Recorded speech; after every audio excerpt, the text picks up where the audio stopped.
Do you love cheese but think you need to avoid it to keep your blood sugar in check? Then tune in, because today I'm revealing the truth on cheese and blood sugar and answering that burning question that I know you're asking. Can people with diabetes eat cheese?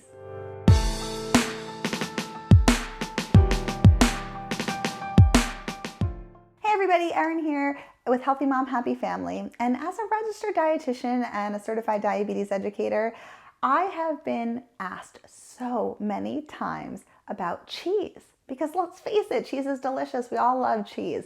And I think if there was only one food I could ever eat for the rest of my life, it would probably be cheese. But when it comes to managing type 2 diabetes and insulin resistance and keeping blood sugar in check, I am sure you're wondering if it's actually okay to eat cheese and what type of cheese is best for blood sugar and how often can you eat it. So that's why I wanted to create this video. We're gonna look at the role that cheese plays in maintaining healthy blood sugar levels and what cheese is okay to eat when it comes to type 2 diabetes and which ones you should avoid. Now, before I dive in, I just wanna remind you that if you are looking for tips and tricks and recipes on managing type 2 diabetes and reversing insulin resistance, then I would love for you to subscribe and hit that notification bell so you never miss a new video.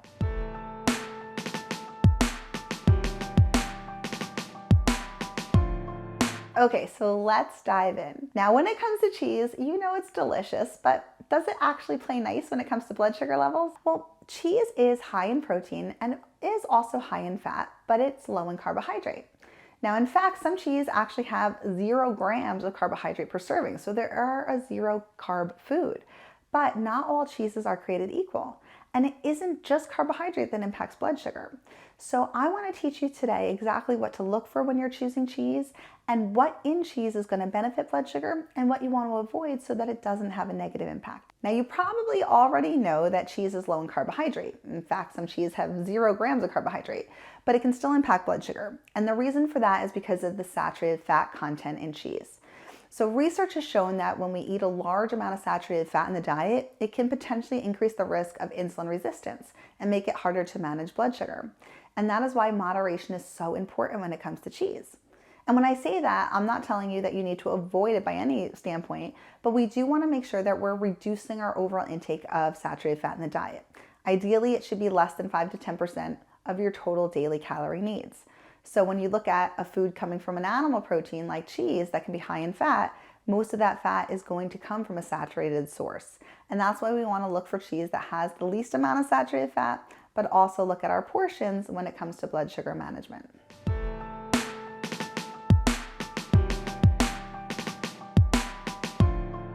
Now, I have some really good news. Cheese actually offers health benefits when it comes to diabetes management. And I'm going to show you what some of those are. So when you think about cheese, it actually has a good amount of protein in it. So we know cheese has protein, cheese can also have fat, but protein's great because protein slows down how quickly digestion happens. It helps you to feel full longer, and it can help to stabilize your blood sugar levels after a meal. This is especially true when you add protein to other carbohydrates in a meal. It helps to reduce those post-meal glucose spikes. Now, another benefit when it comes to cheese is its nutrition profile. Cheese is rich in calcium, and this is a nutrient that's critical for bone health. And that's especially important for people living with type 2 diabetes because you have a greater risk of developing osteoporosis. So getting enough calcium in the diet is very important. And you're also going to find that cheese can have other diabetes-friendly nutrients like vitamin A and B12 in a serving. So there are benefits when it comes to cheese.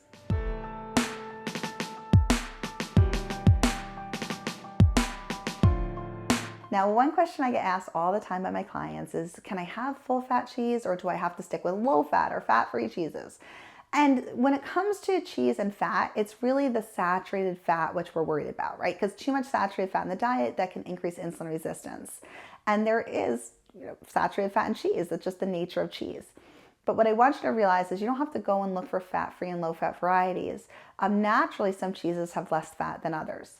So the rule of thumb is really the harder the cheese, usually the higher fat content. So a cheese you have to slice with a knife is going to have more saturated fat than a softer cheese. So if you like the softer cheeses, naturally they're usually going to be lower in fat and you don't have to worry necessarily about getting a low-fat variety. But you also can, with any cheese, get part skim varieties. They're using skim milk, part skim milk, so usually a 1 or 2% milk over a whole milk. that's going to cut the amount of total fat and saturated fat sometimes as much as in half. So that can be a really great way to still enjoy the flavor while reducing the total saturated fat. Now, when we're talking about the fat in cheese, I don't want you to think it's all bad or be fearful of it. There are some benefits to it too. So full fat cheese can also contain a certain type of fat called conjugated linoleic acid, or CLA. And this is a fatty acid that actually has health benefits. There's been some research indicating that it can improve body composition and reduce body fat and even boost immune function. Now, the amount of CLA in cheese is going to really vary greatly depending on the type of cheese, as well as the diet of the cow or the animal that the cheese came from. So if you look at a grass-fed cow, they're going to produce dairy products and beef products that have about 300 to 500% more CLA than a cow that was grain-fed. So if CLA is something you're trying to get more of in your diet, you can always look for those grass-fed varieties. Other animals too, so if we take goat milk or sheep milk and we get cheese from them, they are also going to have a higher amount of CLA. So that's just something to consider when you're thinking about the fat content in cheese.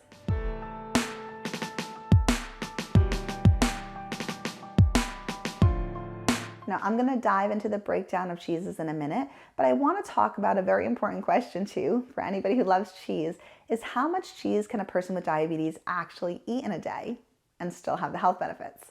So this to me is a very important topic because I could eat cheese all day long. So we know that cheese can have some benefits, but we also have to think about moderation. Too much cheese could lead to excessive calories, excessive saturated fat, and too much sodium too. So the general rule of thumb when it comes to cheese is about 1 to 2 ounces of cheese per day. And it doesn't have to be every day. You know, if you're having cheese every single day, that could lead to a greater amount of saturated fat at the end of the week. So sometimes having that 1 or 2 ounces of cheese a few times a week is going to be better, especially if you're someone who's trying to lower cholesterol levels and you need to cut down on your saturated fat further. This is a general rule of thumb. What's right for you as an individual is going to vary. So always discuss this with your physician, your registered dietitian first, and see what's right for you and your own individual health needs.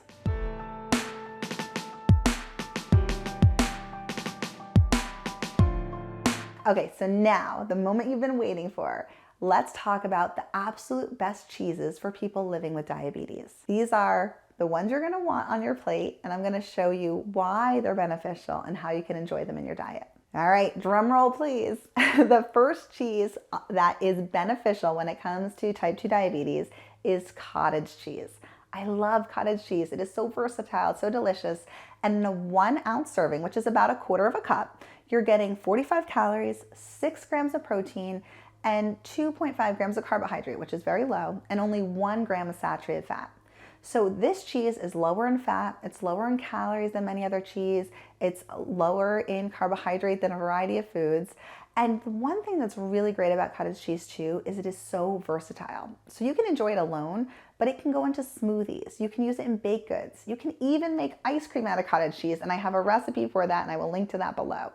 So it's a really great way to just get more protein onto your plate, give you that taste of cheese, but with a minimal amount of saturated fat.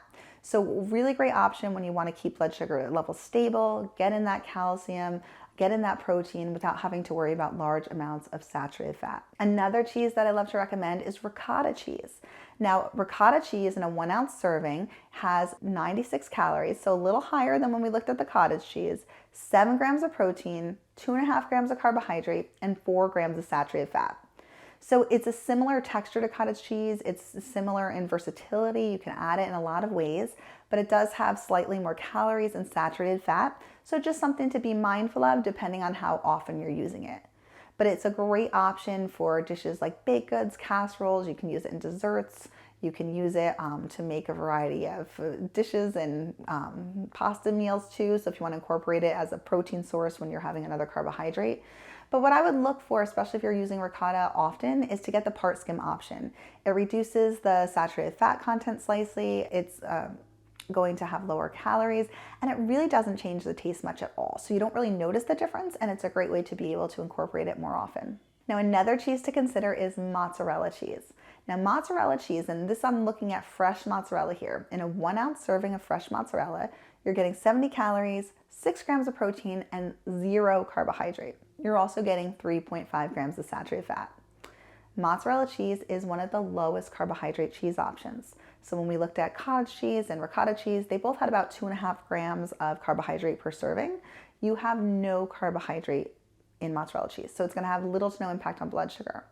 Now, I also love mozzarella cheese because it is lower in fat and calories than many other cheeses. So we will look at some other cheeses that have 0 gram of carbohydrate, but they do have a bit more saturated fat. So with mozzarella cheese, you're getting the best of both worlds.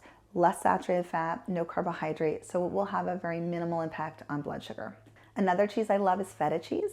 And feta cheese in a 1 ounce serving, you're getting 75 calories, 4 grams of protein, 1 gram of carbohydrate, and 4 grams of saturated fat. So a little bit higher in saturated fat, very, very slight in the amount of carbohydrate. And the nice thing about feta is it's very flavorful. It really gives a lot of pop and flavor to salads and side dishes. You're generally not going to eat a large quantity of feta cheese in one sitting. So although it does have a bit of saturated fat, it's in a small amount going to be very minimal when you think about your overall consumption in the day. And it also has a very limited intake of carbohydrate. So a really great option when you're thinking about blood sugar balance. Now, I also want to talk about goat cheese. Goat cheese obviously comes from goat milk instead of cow's milk. A 1 ounce serving of goat cheese is going to have 80 calories, 3 grams of protein, and only 0.5 gram of carbohydrate, and 3.5 grams of saturated fat. So it's a little bit lower in saturated fat and lower in carbohydrate than something like a feta cheese. And the one great thing I love about goat milk is it is a bit more tolerant for people that struggle with cow's milk. One of the big reasons for this is when you think about cow's milk, it contains what's known as the A1 protein, and some people have trouble digesting that. When it comes to goat milk, this only has the A2 protein, which is easier to digest for some individuals. So if you're someone who loves cheese, but you feel like it upsets your stomach a bit, you get some GI discomfort, goat milk and goat milk cheeses might be better tolerated because of the A2 protein versus A1. But if you're lactose intolerant, this won't make a difference because both goat milk and cow's milk contain lactose, so you still have to watch that. But if it's specifically the A1 protein you struggle with digesting, this can be a better option. Now, Parmesan cheese is also on my list. I love Parmesan cheese, and a 1 ounce serving of Parmesan cheese, and we're talking about the hard cheese here. It's a little higher in calories. It's going to be 111 calories in that 1 ounce, 10 grams of protein, so higher in protein, and only 1 gram of carbohydrate. But because it's a hard cheese, we see the fat go up. It's got 5 grams of saturated fat per serving. And that's, again, that rule of thumb that the harder the cheese, the more saturated fat. Now, this cheese does contain significantly more protein per ounce, so it is going to be a more filling option.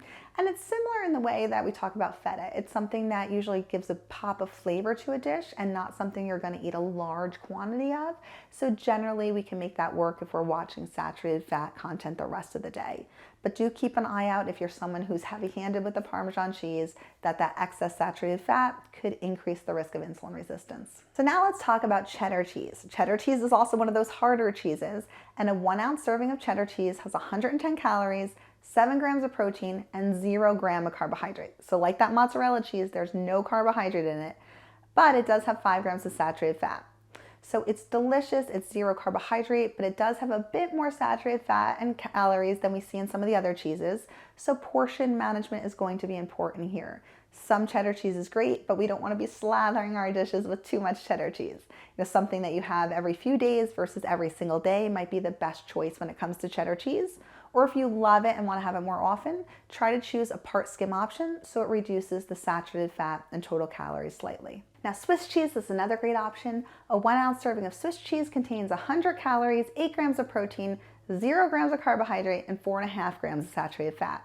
So you'll see that this option is also 0 grams of carbohydrate. It's not going to have any impact immediately on blood sugar, and it's similar in the same way to the cheddar cheese as far as the saturated fat content goes. So my recommendation here is that if you love Swiss cheese and have it often, the only downside is the higher saturated fat content. So a part skim variety would be great if you want to eat it more often, or just incorporate it once a week, twice a week, and watch your saturated fat content the rest of the day to enjoy this cheese more frequently. Monterey Jack cheese is also a popular choice, and a 1 ounce serving of this cheese has 110 calories, 6 grams of protein, 6 grams of saturated fat, and 0 grams of carbohydrate. So this is, again, a 0 carbohydrate cheese. Great choice out of the gate because it's not going to have any immediate impact on blood sugar. And when we're adding more protein and fat to a dish that contains carbohydrate, it can slow down how quickly the carbohydrate in that meal is digested and converted into sugar in our bloodstream. However, long term, if we're eating Monterey Jack cheese every day or a couple times a week, that high amount of saturated fat can have a negative impact on cholesterol levels, and it can increase the risk of insulin resistance. So this cheese is fine to have occasionally, but I would not recommend it every day.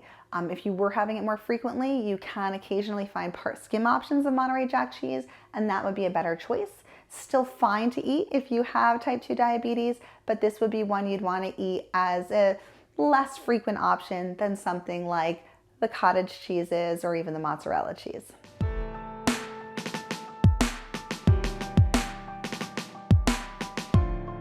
Okay, so let's talk about the bottom line. Can people with diabetes eat cheese? And the answer is absolutely you can eat cheese. There's no food that is off limits completely. But I do want you to remember that not all cheese is created equal, and I want you to choose wisely. When you're looking at cheeses, we want to look for the cheese that's as low in saturated fat as possible whenever we can, because it's going to have less impact long term on cardiovascular health as well as insulin resistance. As you can see from this list, pretty much all cheeses are low in carb. Some have less carbohydrate than others, and how that will impact your blood sugar really depends on how much you're eating. But because most of the cheeses listed contained at least a small amount of saturated fat, we want to make sure we're enjoying cheese but doing so in moderation.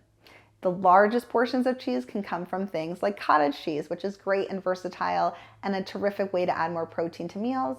And when we look at those harder cheeses like cheddar and Swiss, choose part skim options when you can, or keep them in moderation and enjoy them occasionally, but not on an every single day basis, right? So bottom line is, absolutely, if you love cheese, go ahead and eat it, but just think about what's the saturated fat content, what's the portion size you're eating, and all things in moderation.